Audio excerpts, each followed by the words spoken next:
Acute intestinal obstruction. The causes of acute intestinal obstruction are intraluminal, intramural, and extrinsic. If unrelieved, there's progressive distension and a risk of ischemia and perforation. The vomits that the patient has leads to fluid and electrolyte imbalance.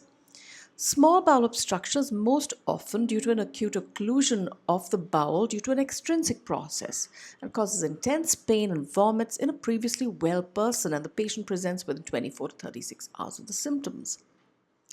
Large bowel obstruction is most often due to intraluminal processes like a malignancy, and it's usually preceded by weeks to months of gradually worsening constipation. Even when the patient presents with pain to the ER, he's already had symptoms of pain, distension, and obstipation for about 4 or 5 days preceding. Strangulation and ischemia is more common in small bowel obstruction. Proximal perforation in the cecum is more in large bowel obstruction. The exception is a colonic volvulus, where there is a sudden rapid strangulation and ischemia. 25% of small bowel obstruction requires surgery, while 75% of large bowel obstruction requires surgery. There's a 5% intra-peri-op mortality for a small bowel obstruction. The causes of intestinal obstruction, we can group them as intraluminal, intramural, and extrinsic. Intramural would be bezoars, feces, foreign body, gallstones, polypoid neoplasm. Intramural would be strictures, carcinoma, congenital atresia or stenosis, diverticulitis, IBD, intussusception, ischemic injury, and radiation injury. Extrinsic causes would be abscess, adhesions, congenital bands, endometriosis, hernia, and volvulus. Adhesions, we're talking here about small bowel obstruction for some time. Adhesions cause 70% of acute intestinal obstruction due to small bowel obstruction. Incarcerated hernias account for 15%, malignancy 5 to 10%, and Crohn's 5 to 7%. In children, the causes are congenital atresia, would be seen in neonates. Intussusception is one of the commonest causes of acute intestinal obstruction in children. Midgut volvulus is due to malrotation and incarcerated hernias. Proximal small bowel obstruction. The treatment is most importantly to replace fluid and electrolytes. A distal small bowel obstruction, this is not enough. We also need to evacuate the swallowed air, as this is the primary source of intestinal distension, causing venous congestion and bacterial translocation. So when Wangenstein did an experiment on dogs, he sewed the upper esophagus, and he found that those dogs that had the esophagus sewed actually lived for 8 weeks longer than those that continue to swallow air. Therefore, we put the patient on a continuous Ryle's tube aspiration so there is no swallowed air. The clinical features of small bowel obstruction are pain, which is central or diffuse in 92%, vomits, bilious and high gut obstruction, and this is in 82%. If the patient has feculent obstruction, it could be a distal small bowel obstruction or a large bowel obstruction. Distension would be seen in 59% in distal obstruction, and constipation leading to obstipation. On examination, SIRS would be present. Fever actually means there is strangulation or peritonitis, and it is an ominous sign. Abdominal tenderness, if rebound tenderness and guarding is present, it means strangulation or peritonitis. A loud hyperperistaltic sounds would be present, indicating a mechanical obstruction. Later on, if the patient goes on to develop intestinal ischemia, the sounds would become high-pitched metallic sounds. Succussion splash. Splashing of fluid in the dilated bowel loops would be seen. PR examination we should do in all such patients to rule out an impaction of stools and a rectal mass. We inspect the inguinal canal, the femoral canal for hernia. Lab evaluation. CBC create electrolytes ABG. A high lactate would indicate intestinal ischemia. Urine pregnancy test is important in young women. Blood culture if there's fever. Procalib more than 0.57 is predictive for the need for surgery. An increase in CRP more than 75 plus a WBC more than 10,000 plus CT signs of decreased bowel enhancement is a very high predictive value for surgery.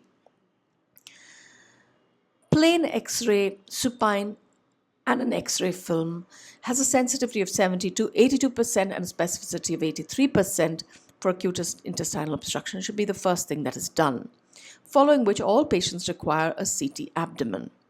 The X-ray itself gives you a clue as to whether it's small bowel or large bowel obstruction, whether a perforation is present in the erect position. You'll find gas under the right hemidiaphragm.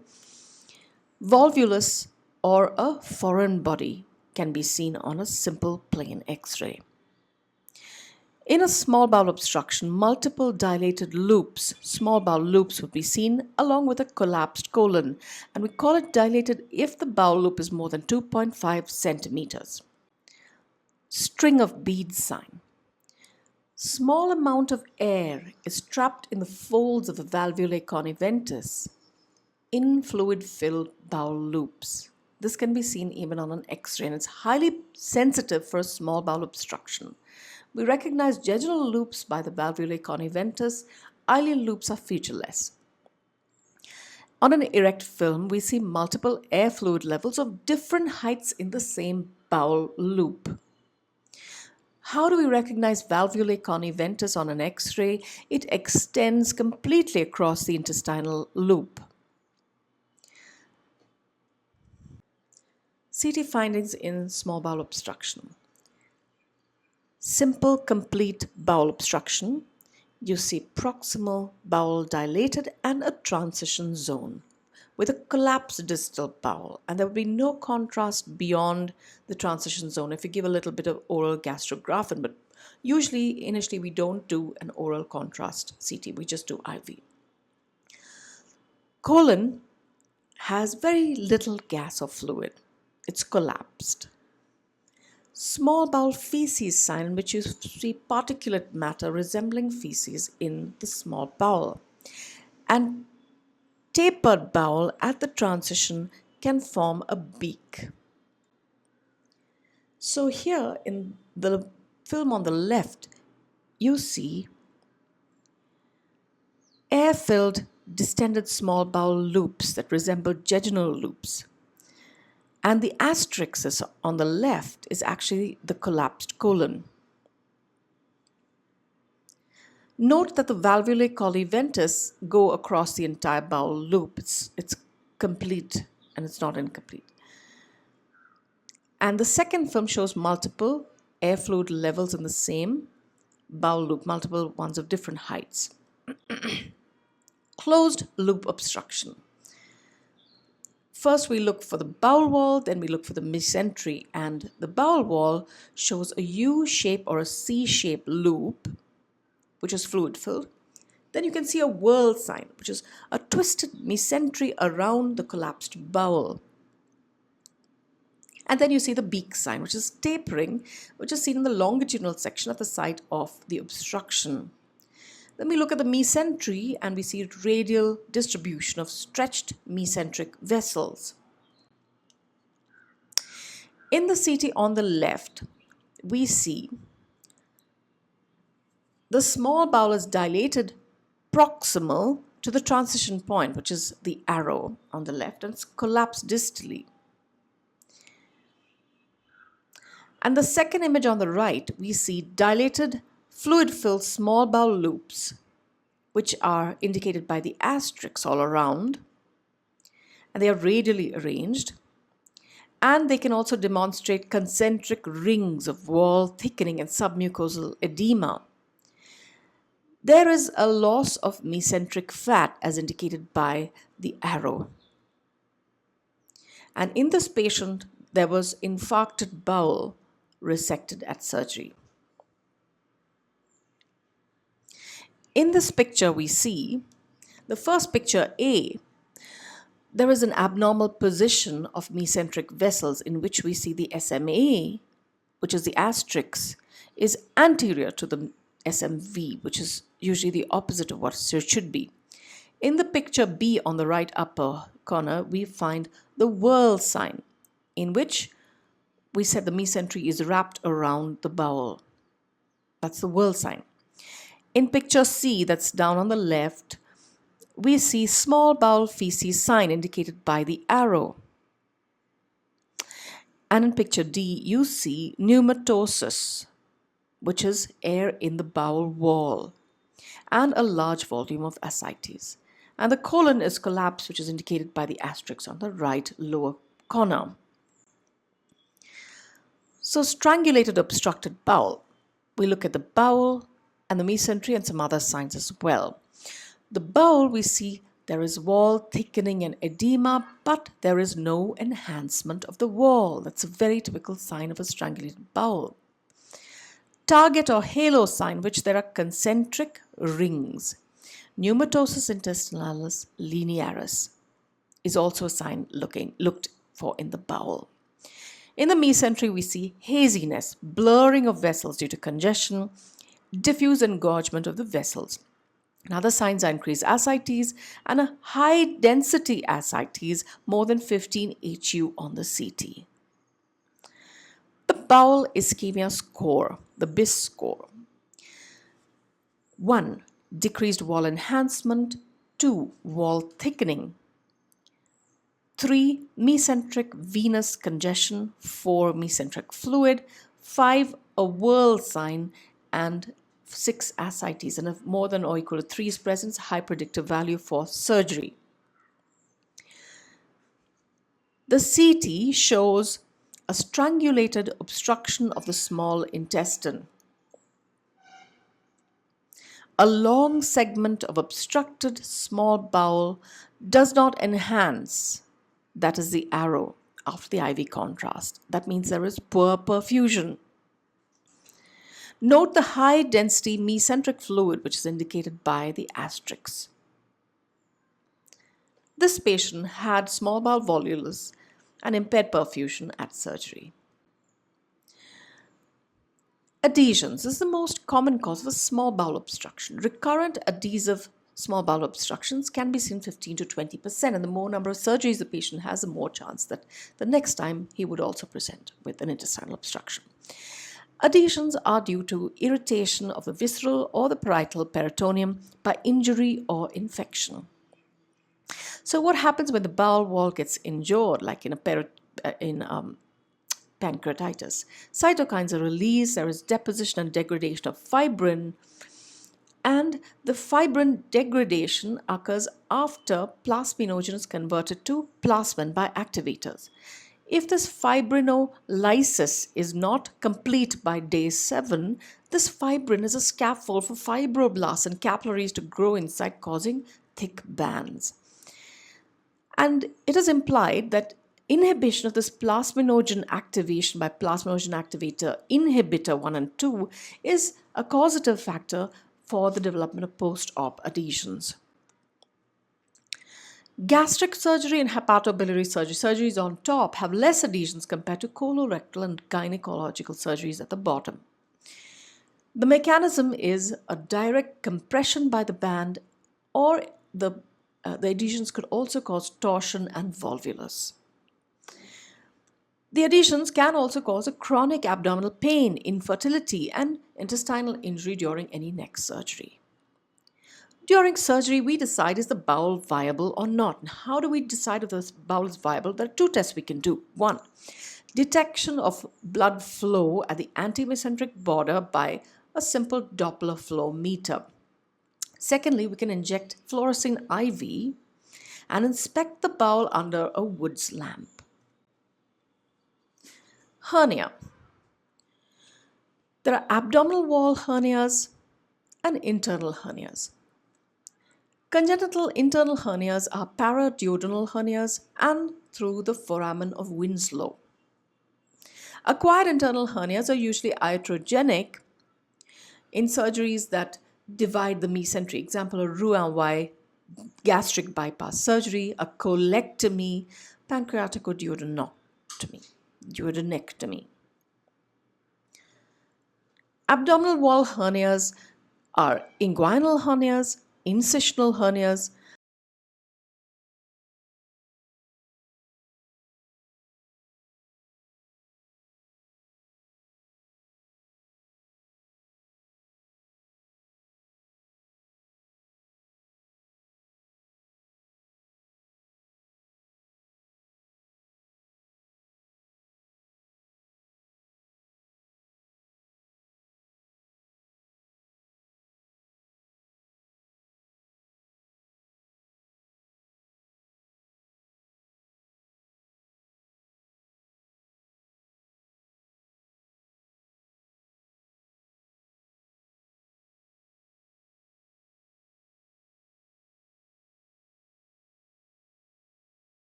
intersusception.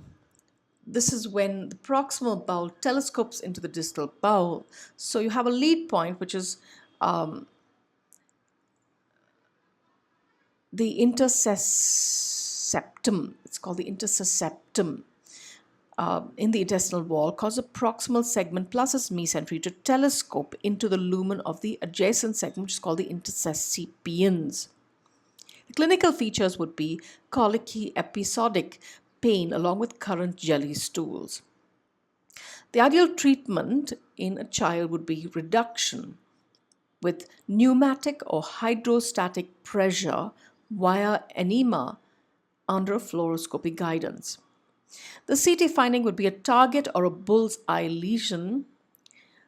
There is bowel and bowel appearance and concentric hyperdense appearance. That's the target sign. In children, it's usually benign, but 80% of the adults that present with an intersusception have a malignancy. This would be your bowel and bowel target sign.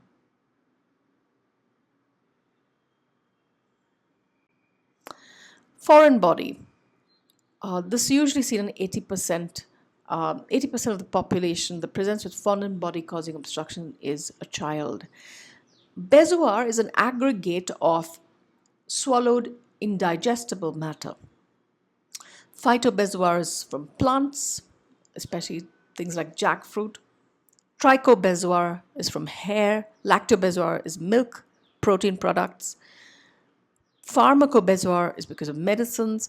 And Diospyrobezoar is due to persimmons. Gallstone ileus. This happens when a gallstone enters the duodenum through cholecystoduodenal fistula. There is intermittent intestinal obstruction, waxing and waning symptoms. The most common site of obstruction is the terminal ileum. The stone should be a minimum of 2 centimeters in order to cause the obstruction. The age of the patient is usually more than 70 years. The female to male ratio is 4:1. The classic radiology finding would be 1. Aberrant stone location, as in the Rigler's triad. Pneumobilia, which was seen in 90% patients, and intestinal obstruction. The treatment, ideally, is an operative enterolithotomy. These patients are old and rather sick, and the plan for gallbladder surgery should ideally be done later. Congenital malrotation in an adult. Several years of postprandial pain and vomit. And the patient will be a young adult rather than an older person. The CT finding, the duodenum and the jejunum are to the right of the midline, and the colon is entirely on the left of the midline. There's a lad's band which extends from the cecum to the right upper quadrant, compressing the duodenum. The surgery is called a Ladd's procedure, which is lysis of this abnormal band and straightening of the duodenum, as seen in this CT. So you see the colon is entirely on the left side. You see D for duodenum on the right side and J for jejunum also on the right side of the midline. And the arrow, tiny arrow, is actually the Ladd's band. Chronic small bowel obstruction. The etiology could be Crohn's, strictures, prior surgical anastomosis causing a narrowing of the bowel, and radiation injury. Recurrent symptoms of intestinal obstruction occur especially with high residue foods like raw vegetables and nuts. The treatment would be lysis of the adhesions, resection or augmentation of occluded segment, plus an exploration. The Strident trial in Crohn's disease, intensive versus standard drug treatment for symptomatic Crohn's strictures, they compared high-dose adalimumab with azathioprine versus a standard adalimumab dose. And at 12 months, 79% improved symptoms in the intensive group versus 64, but this was not significant. The p-value was only 0.17. The confidence interval was on either side of 1. Short fibrotic strictures. We can do an endoscopic balloon dilatation, and this is the most established method, but 70% of them would require a repeat surgery or procedure. We can also do a stent placement. Large bowel obstruction. In the West, 4 times more common than a small bowel obstruction, and 90% is either due to adenocarcinoma colon or rectum, stricture from a diverticular disease, or a colonic volvulus. Other causes include hernia, adhesions, endometriosis, intersusception, pelvic abscess. Most colon carcinomas obstruct if they're distal to the sigmoid flexure because it's narrowed here and there's solid stool here. Common sites of large bowel volvulus are sigmoid colon 75% and cecum 22%. The pathophysiology. In large bowel obstruction, it all depends on whether the IC valve is competent or no. And if it's competent, there is abdominal distension and feculent vomitus because, as seen in this picture, where the arrow points to the IC valve which is incompetent, the gas fills the entire small bowel and therefore the patient has distension and they could end up having feculent vomitus.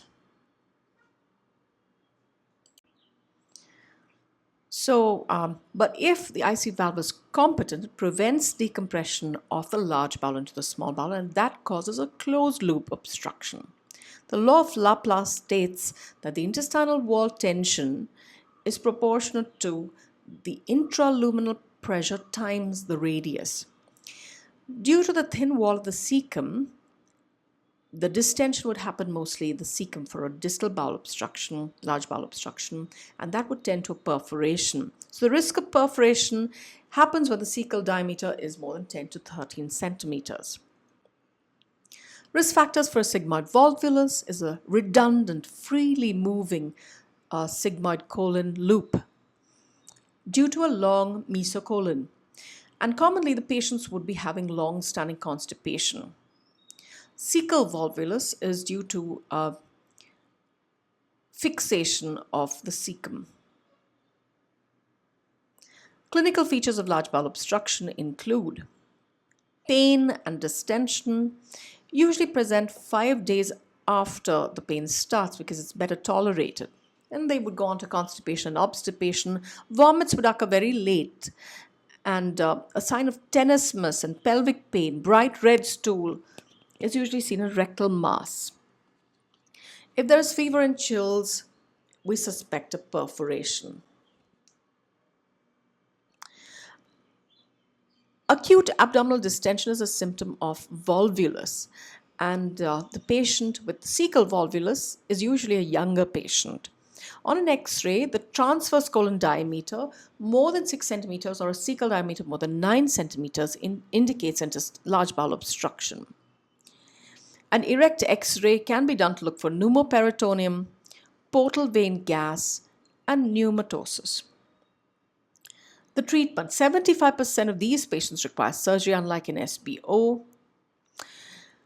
And we can do a palliation if the patient cannot go in for immediate surgery, like endoscopic colonic stent. It buys up some time. We usually put a SEMS, self-expanding metal stent. Covered stents can prevent tissue ingrowth. But the uncovered stents, the rate of tissue ingrowth is high, but there is a longer patency and a decreased risk of migration. Because of that ingrowth, there's decreased risk of migration. But in a covered stent, like a metal covered stent, the risk of migration is higher. In this picture, we see on the left side the sigmoid volvulus. And on the right side, we see a cecal volvulus, with the cecum occupying the right upper quadrant. In this picture, we see large bowel obstruction due to short segment circumferential colon cancer, the splenic flexure. So in the CT marked A, we can demonstrate a markedly distended fluid-filled transverse colon as indicated by the thin arrow. And in picture B, we see a transition point at the splenic flexure, which is the thick arrow. And in picture C is what was operated, found to be a well-differentiated invasive adenocarcinoma.